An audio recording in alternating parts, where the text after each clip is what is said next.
स्वागत है। तो कैसे हैं आप लोग। आज के इस वीडियो में हम जटिल से जटिल समस्या डिफिकल्ट प्रॉब्लम्स को काइनेमेटिक ग्राफ की हेल्प से कैसे सॉल्व करते हैं ये देखेंगे। तो लेते हैं पहला problem. Which of the following graph shows a realistic situation. इन सब में से कौन सा ग्राफ एक रियलिस्टिक सिचुएशन को रिप्रेजेंट करता है। फर्स्ट ग्राफ देखते हैं। This is velocity time graph, right. ये वेलोसिटी टाइम ग्राफ ऐसा बना हुआ है। अब मैं यहां पे वर्टिकल लाइन ड्रॉ करूं तो एक पर्टिकुलर टाइम पे क्या पार्टिकल की तीन डिफरेंट वेलोसिटीज हो सकती है। So it is not at all possible. तो ये ग्राफ हमारा रियलिस्टिक नहीं है। इधर देखते हैं। This is velocity time graph. यहां पर जैसे जैसे वेलोसिटी वेरी हो रही है, यहां पे वेलोसिटी बढ़ रही है, फिर घट रही है, फिर बढ़ रही है, और टाइम हमेशा बढ़ते जाता है। Time always increases, right. So ये वाला ग्राफ हमारा एक रियलिस्टिक सिचुएशन को रिप्रेजेंट करता है। यहां पर वेलोसिटी कांस्टेंट नहीं है, इसका मतलब एक्सेलरेशन इस मोशन में है। थर्ड ग्राफ देखते हैं। ये ग्राफ है हमारा position time graph. It means यहां पर पोजीशन बढ़ती जा रही है और इधर नीचे नीचे आते आते पोजीशन घट रही है। और यहां पे देखो आप वापस वही कॉन्सेप्ट कि एक पर्टिकुलर टाइम पे दो डिफरेंट पोजीशंस नहीं हो सकती पार्टिकल की। ऐसा नहीं हो सकता कि एक टाइम पे पार्टिकल यहां भी प्रेजेंट है और वहां भी प्रेजेंट है। तो ये भी गलत हो गया। नेक्स्ट देखते हैं। ये भी पोजीशन टाइम ग्राफ है। यहां पर इसकी पोजीशन बढ़ती जा रही है, मतलब ये वेलोसिटी से कुछ मूव कर रहा है और इस पॉइंट पे आके एकदम ड्रास्टिकली इंक्रीज हो गई पोजीशन। इसका मतलब एक ही टाइम पे उसी टाइम पे उसकी पोजीशन जीरो से लेके या एक पर्टिकुलर पॉइंट से लेके इनफाइनाइट तक पहुंच गई। प्रैक्टिकली ये भी पॉसिबल नहीं है, राइट। लास्ट सिचुएशन देखते हैं। ये वेलोसिटी टाइम ग्राफ है और ये ग्राफ इस शेप का है। फिर से मैं अगर एक लाइन ड्रॉ करूं तो एक पर्टिकुलर टाइम इंस्टेंट पे पार्टिकल की दो डिफरेंट वेलोसिटी है, which is also not possible. So the only possible case which is realistic situation is this one, right. Next problem देखते हैं। यहां पे हमें गिवन है एक velocity time graph. Velocity versus time का एक ग्राफ गिवन है, राइट। यहां से एनालाइज करना चालू करते हैं। इस पॉइंट पे इसकी कुछ वेलोसिटी है, राइट। ये ग्राफ ओरिजिन के नीचे है, इसका मतलब इसकी वेलोसिटी क्या होगी, नेगेटिव। वेलोसिटी नेगेटिव है, फिर वेलोसिटी धीरे धीरे इस पॉइंट तक आते आते कितनी होगी, जीरो, राइट। मतलब वेलोसिटी क्या हो रही है, इंक्रीज हो रही है। फिर ये इस पॉइंट पे वेलोसिटी वापस इंक्रीज होती हुई और डबल टाइम पे, यहाँ पे टाइम t है, यहाँ पे टाइम 2t है, डबल टाइम पे कुछ वेलोसिटी हो गई इसकी। ये पूछ रहे हैं कि इनमें से कौन सा आंसर करेक्ट है, या हो सकता है बहुत सारे मल्टीपल आंसर भी करेक्ट हो। First, the particle changes its direction of motion at some point. देखो ध्यान से, ये स्ट्रेट लाइन मोशन में अगर कोई पार्टिकल चल रहा है, राइट, कोई पार्टिकल ऐसे गया आगे, अगर उसको उसकी डायरेक्शन चेंज करना तो उसको मोमेंटरली टाइम के लिए रेस्ट पे आना पड़ेगा, तभी वो अपनी डायरेक्शन चेंज कर सकता है, फिर इधर जाएगा, right. So if a particle is changing its direction for momentarily time, for very small time, its velocity should be zero, correct. अब यहां पे देखो, इस पॉइंट पे वेलोसिटी नेगेटिव थी। वेलोसिटी नेगेटिव थी मतलब पार्टिकल कहां जा रहा था, टुवर्ड्स लेफ्ट गया, ऐसे गया। इस पॉइंट पे वेलोसिटी कितनी होगी, जीरो। फिर यहां पे वेलोसिटी फिर पॉजिटिव होगी, इसका मतलब वो पलट के वापस आ गया। इसका मतलब पहला ऑप्शन करेक्ट है, the particle is changing its direction of motion at some point. और वो पॉइंट कौन सा है, ये वाला पॉइंट, यहां पे t टाइम हो गया, ठीक है। सेकंड चीज पूछ रहे हैं वो acceleration of the particle remains constant. Now this velocity time graph is very important. Why it is very important, because you know that the slope of velocity time graph gives you acceleration and the area under velocity time graph gives you the displacement. Clear? चलिए, तो acceleration क्या बोल रहे हैं वो, constant है। अब एक बार बताओ, इसका स्लोप acceleration होगा, slope means tan theta m. You know that the slope of straight line is always constant. अगर slope constant है, इसका मतलब acceleration भी क्या है, constant. थर्ड देखते हैं, the displacement of the particle is zero, right? Displacement कैसे निकालते हैं velocity time graph से, the area under velocity time graph gives you displacement. चलिए, तो मैं इसकी कुछ वैल्यू मान लेता हूं ये माइनस यू अज्यूम कर लेता हूं, है ना। इनिशियल वेलोसिटी थी माइनस यू, ये टाइम, ये डिस्टेंस t है और ये डिस्टेंस u है, ये डिस्टेंस फिर से t है, ये डिस्टेंस कितनी होगी, कैसे मैं ट्रायंगल प्रॉपर्टी लगा सकता हूं, अगर सिमिलर ट्रायंगल प्रॉपर्टी लगा सकता हूं, so this upon this equal to this upon this, इसका मतलब ये सिमेट्री से ये भी कितना हो जाएगा u। अगर मैं इसका एरिया निकालूं half into base into height, तो एरिया आता है हाफ ut और ये एरिया कितना आता है माइनस हाफ ut। इसका मतलब अगर टोटल डिस्प्लेसमेंट के total area this area plus this area ये नेगेटिव है और ये पॉजिटिव है, अगर मैं दोनों को ऐड कर दूंगा तो आंसर कितना आएगा zero. It means the net displacement of the particle is zero. इसका मतलब हुआ क्या है, पार्टिकल गया लेफ्ट में घूम के वापस आ गया अपनी इनिशियल पोजीशन पे। क्लियर? चलिए now fourth, the initial and the final speed of the particle are same. अब वो पूछ रहे हैं कि स्पीड इनिशियल पॉइंट और फाइनल पॉइंट पे सेम है या नहीं। अभी आपने देखा सिमिलर ट्रायंगल प्रॉपर्टी जैसी लगेगी, तो ये वेलोसिटी है माइनस u और ये वेलोसिटी है प्लस u। अगर मैं स्पीड की बात करता हूं तो स्पीड दोनों की u है, इसकी भी u है, तो ये भी आंसर मेरा करेक्ट है। सो चारों ऑप्शन करेक्ट है। यहां पे अगर वो एक प्रॉब्लम और पूछते हैं, वो बोलते हैं ये वेलोसिटी टाइम ग्राफ गिवन है, you have to draw speed time graph. अब वेलोसिटी टाइम ग्राफ से स्पीड टाइम ग्राफ कैसे बनाएंगे? तो उसका एक सिंपल सा तरीका है। क्या करना है आपको, ये हमारा स्पीड टाइम ग्राफ मैंने ऐसे बना लिया, ये वेलोसिटी है right. Velocity is a vector quantity, velocity can be positive, negative or zero, but speed is a scalar quantity, it is always positive or zero, speed is never negative। याद है एक चीज, इसका मतलब ये ग्राफ को अगर मेरे को स्पीड टाइम में रिप्रेजेंट करना है तो मैं क्या करूंगा, इसकी मिरर इमेज ले लो ऊपर, क्योंकि ये ग्राफ कभी भी नीचे नहीं हो सकता। स्पीड टाइम ग्राफ कभी भी ओरिजिन के नीचे नहीं बनेगा, अगर नीचे बन रहा है इसका मतलब वो गलत बना रहे। तो यहां पे इसकी मिरर इमेज कैसे बनेगी, ऐसे, ये लाइन और ये लाइन क्या होगी बिल्कुल बराबर, तो ये टाइम हो गया t, ये टाइम हो गया मेरा 2t। और अगर ये स्पीड टाइम ग्राफ है तो आपको कॉमन सेंस से पता भी चल जाएगा कि इस पॉइंट पे अगर स्पीड u है तो इस पॉइंट पे स्पीड भी u ही होगी। तो आया आपको कैसे बनाते हैं वेलोसिटी से speed time graph. Similar concept आप यूज कर सकते हैं डिस्प्लेसमेंट टाइम ग्राफ से डिस्टेंस टाइम ग्राफ का। आपको क्या करना है, उसको इन्वर्ट करना है, ऐसा कैसे। क्लियर? तो देखते हैं अगला problem. A car accelerates from rest at a constant rate alpha for some time and retards at constant rate beta to come to rest. Total time elapses t. Find the maximum velocity attained by the car and total distance covered by the car. अब इस problem को solve करने के लिए दो तीन method है, लेकिन मैं आपको बताऊंगा कि ग्राफ के हेल्प से हम ऐसी प्रॉब्लम्स को बहुत आसानी से सॉल्व कर सकते हैं। और तीनों ग्राफ में डिस्प्लेसमेंट टाइम, वेलोसिटी टाइम और एक्सेलरेशन टाइम ग्राफ में सबसे ज्यादा इंपॉर्टेंट कौन है, वेलोसिटी टाइम ग्राफ। तो हम वो ड्रॉ कर रहे हैं। हमने एक वेलोसिटी टाइम ड्रॉ किया। यहां पे पार्टिकल स्टार्ट्स फ्रॉम रेस्ट, मतलब इनिशियल वेलोसिटी क्या होगी, 0। Now it is accelerating eight constant rate. अगर एक्सेलरेशन कांस्टेंट है इसका मतलब स्लोप कैसा होगा, पॉजिटिव। तो यहां पर हमारा स्लोप जो होगा वो स्ट्रेट लाइन होगा, कांस्टेंट होगा और अल्फा के बराबर होगा। तो ये एक्सेलरेट कर रहा है ऐसा। मान लो इसने जो वेलोसिटी अटेन कर ली यहां पर, वो अटेन कर ली कुछ v max, राइट, ये हमें निकालना।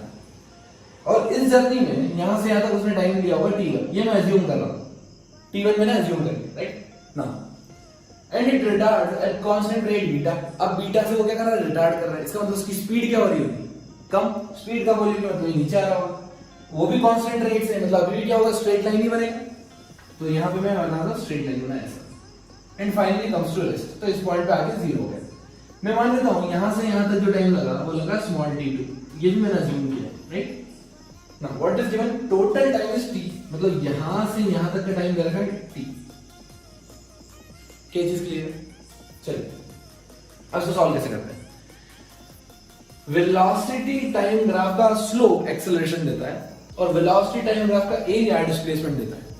तो हमें एक्सेलरेशन गिवन है, यहां पे एक्सेलरेशन कितना है, इस केस में अल्फा, और यहां पे एक्सेलरेशन कितना है, मतलब रिटार्डेशन बीटा। तो इसका स्लोप निकालते हैं। स्लोप क्या होता है बेसिकली, यहां से एंगल tan थीटा, और ये नेगेटिव है तो यहां से हम लेंगे ये वाला एंगल, क्योंकि ये रिटार्ड कर रहा है इसलिए एंगल इधर से लेंगे, ठीक। Always we take the angle from the positive x axis in the anti clockwise direction, लेकिन ये रिटार्डेशन है इसलिए इसका एंगल हम यहां से लिए। चलिए तो यहां पे अगर मैं एक्सेलरेशन देखूं तो acceleration is nothing it is equal to tan theta. tan theta क्या होगा, perpendicular by base, Vmax divided by T1, equation number 1। Similarly अगर मैं बीटा निकालता हूं तो बीटा क्या होगा, परपेंडिकुलर बाय बेस, परपेंडिकुलर कितना, Vmax again divided by T2। So मेरा बीटा आ गया, beta is equal to Vmax divided by T2, right. अच्छा, मैंने जो अज्यूम किया है T1 T2, अब इनको रिमूव करना है। कैसे रिमूव करेंगे, ये T1 है, ये T2 है, अगर दोनों को ऐड कर दूं तो क्या total time of the journey आ जाएगी। So I can write T1 plus T2 equal to capital T, right. So T1 T2 की वैल्यू पुट कर देते हैं। T1 कितना होगा मेरा, Vmax divided by alpha, T2 कितना होगा, Vmax divided by beta equal to T। Vmax common निकाल लेते हैं, Vmax कॉमन आ गया, so this will be alpha plus beta upon alpha beta in equal to T। So I want the value to be alpha beta T upon alpha plus beta, ये वाला answer है। अब क्या पूछ रहे हैं, find the total distance covered by the car. You know that the area under VT graph, इसलिए देखो दोनों प्रॉब्लम मैंने एक ही में सॉल्व कर दी, एक ही ग्राफ से।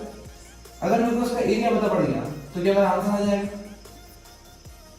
So the total distance or total displacement will be equal to the total area. So the area of one कितना हो जाएगा, half into base into height, half into base into height plus half into base into height। अब मैं Vmax by 2 into T1 plus T2 लिखूं। T1 plus T2 कितना होता है, total time. So I got the answer to be Vmax into capital T by 2 equals to x। अब चाहें तो Vmax की वैल्यू पुट कर सकते हैं। अगर मैं Vmax की वैल्यू पुट कर दूंगा तो मेरा आंसर कितना जाएगा, alpha beta T square divided by 2 into alpha plus beta. क्या ये चीज आपको क्लियर है? अगले प्रॉब्लम में वो बोल रहे हैं you have to draw position time, velocity time and acceleration time graph for a free fall motion। Free fall motion से आप बिल्कुल भी कंफ्यूज ना हो, ये बॉडी को ड्रॉप करना ही फ्री फॉल नहीं होता है। If you are throwing also body upwards, this is free fall motion only. Free fall motion means if the motion is happening only under the gravity, सिर्फ और सिर्फ अगर ग्रेविटी का इफेक्ट लग रहा है उस बॉडी के ऊपर, वो मोशन हमारा फ्री फॉल मोशन है, राइट ना। हमने यहाँ पे केस लिया, we are projecting a body with speed u, और ये आपको पता है ये बॉडी ऊपर जाएगी, ऊपर जाएगी रेस्ट पे आ जाएगी, रेस्ट पे आने के बाद वापस नीचे आएगी, और मुझे पता है सिमेट्री से जितनी स्पीड से ऊपर जाती है क्या उतनी स्पीड से नीचे भी आती है, राइट, जो भेजी थी दुआ। हाँ, तो हम यहाँ पे क्या ड्रॉ करेंगे, हम ड्रॉ करेंगे position time, velocity time and acceleration time graph for this problem. सबसे पहले एक बात बताओ, क्या ये एक्सेलरेटेड मोशन है? बिल्कुल 100% एक्सेलरेटेड मोशन है। क्यों? क्योंकि ग्रेविटी, क्या ग्रेविटी कांस्टेंट है? 100% कांस्टेंट है। तो सबसे इजी हम बनाते हैं acceleration time graph. Acceleration time graph, क्या एक्सेलरेशन कांस्टेंट है तो एक्सेलरेशन का ग्राफ कहां बनेगा? ऐसा स्ट्रेट लाइन ऊपर बनेगी, नीचे नीचे बनेगी। क्यों? क्योंकि एक्सेलरेशन नेगेटिव है भैया, एक्सेलरेशन वेक्टर क्वांटिटी है, तो एक्सेलरेशन नेगेटिव है तो एक्सेलरेशन का ग्राफ बना दिया हमने स्ट्रेट लाइन, राइट ना। अब हम बनाते हैं वेलोसिटी टाइम ग्राफ। अगर हम वेलोसिटी टाइम ग्राफ बनाते हैं तो वेलोसिटी टाइम ग्राफ कैसा बनना चाहिए हमारा? इस पॉइंट पे वेलोसिटी पॉजिटिव है, फिर जैसे धीरे धीरे धीरे धीरे धीरे धीरे ऊपर जा रहा है, वेलोसिटी क्या हो रही है? घटती जा रही है, या स्पीड भी क्या हो रही है? घटती जा रही है। यहां से वहां तक डायरेक्शन सेम है, तो स्पीड और वेलोसिटी का कोई सिग्निफिकेंस नहीं है डिफरेंस करने का ना। इसका मतलब इस पॉइंट पे इसकी स्पीड घट रही है और एक्सेलरेशन कांस्टेंट है, इसका मतलब जो स्लोप होगा वो भी कांस्टेंट होगा। मतलब क्या ना, स्ट्रेट लाइन बनने वाला, ये बना वाला स्ट्रेट लाइन, राइट। इस पॉइंट पे वेलोसिटी जीरो हुई, मेरे यहां पे वेलोसिटी जीरो हुई। अब क्या होगा? वेलोसिटी नेगेटिव होगी, फिर धीरे धीरे धीरे बढ़ते बढ़ते वापस इनिशियल पॉइंट तक आ जाएगी। ऐसे क्या चीज क्लियर है आपको? तो ये बन गया हमारा velocity time graph for a freely falling body. चलिए अब हम देखते हैं केस, अगर हम इसका स्पीड टाइम ग्राफ बनाते हैं तो क्या इसको इन्वर्ट कर देते हैं ऊपर, तो ये ग्राफ कैसा बन जाता है ऐसा। अब हम बनाते हैं position time graph, right, will draw position time graph. अब यहां पर देखिए पोजीशन टाइम ग्राफ बनाने के लिए पहले जब हमने इसको स्पीड से प्रोजेक्ट किया तो बहुत तेज मोशन करेगा, बहुत फास्ट आएगा, फिर धीरे धीरे धीरे धीरे क्या होगा, जो डिस्टेंस ट्रेवल्ड है पार्टिकल का वो कम होता जाएगा टाइम के साथ। इसका मतलब पहले सेकंड में अगर मैं इसको अलग अलग सेकंड्स में ब्रेक कर दूं एक्स लाइन को, तो पहले काफी ज्यादा डिस्टेंस ट्रेवल करेगा, फिर कंपैरेटिवली कम, फिर कम, फिर कम, फिर कम, फिर कम, ऐसे। इसका मतलब पहले अगर मैं मोशन यहां बनाता हूं एक सेकंड पे, इसका पोजीशन यहां बनाता हूं, तो दूसरे सेकंड पे लगभग यही बनेगा, राइट। इसका मतलब ये कुछ सारे पॉइंट्स को कनेक्ट करता हुआ ये कुछ ऐसा आ जाएगा, राइट ना। इस पॉइंट पे आने के बाद ये क्या मैक्सिमम पॉइंट पे आ गया, जब टाइम हाफ हो गया, जब पार्टिकल कहां पहुंच गया, एक्सट्रीम पॉइंट। अब वो नीचे आएगा, कैसे आएगा नीचे, मान लीजिए सिमेट्री है तो यहां से यहां तक, अब पार्टिकल कैसे आएगा नीचे, या तो ऐसे आएगा, ये ऐसे स्ट्रेट आएगा, ये ऐसे आएगा। तीन ऑप्शन है आपके पास, 1 2 3, कौन सा ऑप्शन सही है? देखो पोजीशन टाइम ग्राफ का अगर स्लोप कांस्टेंट हो गया, इसका मतलब वेलोसिटी कांस्टेंट हो जाएगी, और अगर वेलोसिटी कांस्टेंट हो गई तो एक्सेलरेशन जीरो हो जाएगा। इसका मतलब सेकंड केस पॉसिबल नहीं है, इधर फर्स्ट और सेकंड। अब फर्स्ट और सेकंड में डिफरेंशिएट कैसे करेंगे, देखिए ध्यान से। जो स्पीड होती है यहां से वो एकदम धीरे धीरे बढ़ती है, स्पीड क्या होती है, धीरे धीरे बढ़ती है। अगर स्पीड धीरे धीरे बढ़ती है इसका मतलब जो पोजीशन में चेंज है वो रैपिडली नहीं हो रहा, वो कैसे हो रहा है, धीरे धीरे। तो यहाँ पे अगर हम देखें तो यहाँ पे पोजीशन में चेंज बहुत रैपिड हो रहा है, और यहाँ पे पोजीशन में चेंज धीरे धीरे हो रहा है। इसका मतलब जो हमारा सही आंसर होगा वो होगा ये वाली लाइन फर्स्ट। तो बता पोजीशन टाइम ग्राफ ऐसे बने। क्या आपको ये चीज क्लियर है? अब हम डिफरेंशिएशन और इंटीग्रेशन पे बेस्ड कुछ प्रॉब्लम देखते हैं। Here we have given x equal to at square minus bt cube. The acceleration will be 0 at t equal to, वो टाइम पूछ रहे हैं जब मेरा एक्सेलरेशन क्या हो, 0। Here they have given a and b are constant. यहाँ पर पोजीशन दे रखा है टाइम का function. We know that the rate of change of position or the rate of change of displacement is called as velocity and rate of change of velocity is called as acceleration. इसका मतलब इनको दो बार differentiate करना पड़ेगा इसका। तो velocity निकालने के लिए मैं dx by dt करता हूं, जैसे मैं dx by dt करता हूं, so here I will get dt by dt into at square minus bt cube, right? a and b constant है, तो डिफरेंशिएशन के बाहर ला सकते हैं अपन, तो ये कितना हो जाएगा a into 2t, और यहाँ पे b कांस्टेंट है तो ये जाएगा 3t square, right?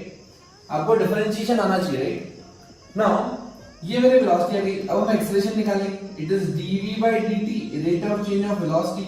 सो कितना हो गया मेरा 2a minus 3b, what is the differentiation of t square, it is 2t। So I will get 2a minus 6bt, ये मेरा एक्सेलरेशन हो गया। वो क्या बोल रहे हैं, एक्सेलरेशन कितना हो जाना चाहिए, 0। अगर एक्सेलरेशन को 0 हो जाना चाहिए इसका मतलब इसको क्या पुट कर दूं मैं, 0। अगर मैं इसको 0 पुट कर दिया तो क्या आ जाएगा, a equal to 3bt, so I got t equals to a by 3b, ये मेरा आंसर आ जाएगा, राइट। एक अच्छी प्रॉब्लम देखते हैं। टाइम गिवन है ax स्क्वायर प्लस bx और alpha x square plus beta x, when alpha and beta are constant. You have to find the retardation, right? Retardation निकालना है मतलब हमारे पास पोजीशन टाइम हो इक्वेशन, तब तो हम इजीली निकाल सकते हैं, लेकिन यहाँ पर टाइम की equation they have given t equal to alpha x square plus beta x। तो इसको दो तरीके हैं सॉल्व करने के, एक इजी और दूसरा बहुत इजी। तो पहले इजी मेथड देखते हैं। इजी मेथड क्या है, इजी मेथड है एक alpha x square plus beta x minus t equal to 0। क्या मैं इसको ऐसे लिख सकता हूँ, t को मैं उधर लेके, अब मैं ये क्वाड्रेटिक इक्वेशन बन गई तो मैं x निकाल सकता हूँ minus b plus minus under root b square minus 4ac upon 2a। तो बेसिकली ये जब क्वाड्रेटिक इक्वेशन सॉल्व करूंगा मैं तो x मेरा t का फंक्शन आ जाएगा एक। जब x मेरा t का फंक्शन आ गया तो मैं इसको इजीली सॉल्व कर सकता हूँ, वेलोसिटी निकाल सकता हूँ, एक्सेलरेशन निकाल सकता हूँ। बट हम थोड़ी स्मार्टनेस यूज करेंगे यहाँ पे। हम एक काम करते हैं, इसको डायरेक्ट डिफरेंशिएट करते हैं विद रिस्पेक्ट टू t। किसके रिस्पेक्ट से डिफरेंशिएट कर रहे हैं, विद रिस्पेक्ट टू t। तो t equal to alpha x square plus beta x, इसको t के रिस्पेक्ट से डिफरेंशिएट करेंगे तो कितना आएगा हमारा 1 अल्फा। अब यहां देखो, यहां पे t नहीं है अगर यहाँ पर t नहीं है तो हमें डिफरेंशिएट करना है इसको, तो हमें चेन रूल यूज करनी पड़ी। सबसे पहले इसका डिफरेंशिएशन करो, 2x into dx by dt, ये चेन रूल होता है। बेसिकली जो भी फंक्शन है उसका डिफरेंशिएट कर दो, इनटू डिफरेंशिएशन आपको विद रिस्पेक्ट टू जो फंक्शन आपने अज्यूम किया उससे करना पड़ेगा, प्लस बीटा x का differentiation 1 into dx by dt, chain rule again, right. ये कॉन्सेप्ट समझने के लिए आपको डिफरेंशिएशन इंटीग्रेशन अच्छे से आना चाहिए। डिफरेंशिएशन का कॉन्सेप्ट है, चेन रूल कॉन्सेप्ट है। Now this is 2 alpha x plus beta equal to dv by dt, dx by dt। dx by dt क्या होता है? Velocity. So I can right v equal to 1 upon 2 alpha x plus beta, correct? Now here I got the velocity as a function of x। यहाँ पर time का कोई role नहीं है। अगर अब हमको एक्सेलरेशन निकालना है तो एक्सेलरेशन के दो फॉर्मूले होते हैं, एक होता है dv by dt, एक होता है v into dv by dx, chain rule याद। So here we will find first dv by dx। इसका डिफरेंशिएशन कैसे होगा? a by b वाला रूल, डिनोमिनेटर का square 2 alpha x plus beta the whole square, फिर इसका डिफरेंशिएशन कितना हो जाएगा? 0 माइनस इसका डिफरेंशिएशन 2 alpha into 1। ये डिवाइड रूल होता है डिफरेंशिएशन का, राइट। तो यहाँ पे डी बाई डी एक्स आ गया, कितना आ गया? Minus 2 alpha divided by 2 alpha X plus beta the whole square. Now will find acceleration. Acceleration कितना होगा? v into dv by dx, मतलब वेलोसिटी का मल्टीप्लाई करना है हमको dv by dx से। इन दोनों का जैसे मैं मल्टीप्लाई करूंगा तो जाएगा minus 2 alpha into 2 alpha x plus beta the whole square into this, so you will get b cube. और यहां पर उन्होंने रिटार्डेशन पूछा है, इसका मतलब ये नेगेटिव साइन आप हटा दीजिए तो मेरा आंसर आ गया 2 alpha divided by 2 alpha x plus beta the whole cube. क्या यहां तक की पिक्चर आपको पूरी क्लियर है? शाम सूरज को ढलना सिखाती है, शमा परवाने को चलना सिखाती है, और गिरने वाले को होती है तकलीफ, गिरने वाले को होती है तकलीफ, पर ठोकर ही इंसान को चलना सिखाती है। Stay motivated, keep supporting, keep learning.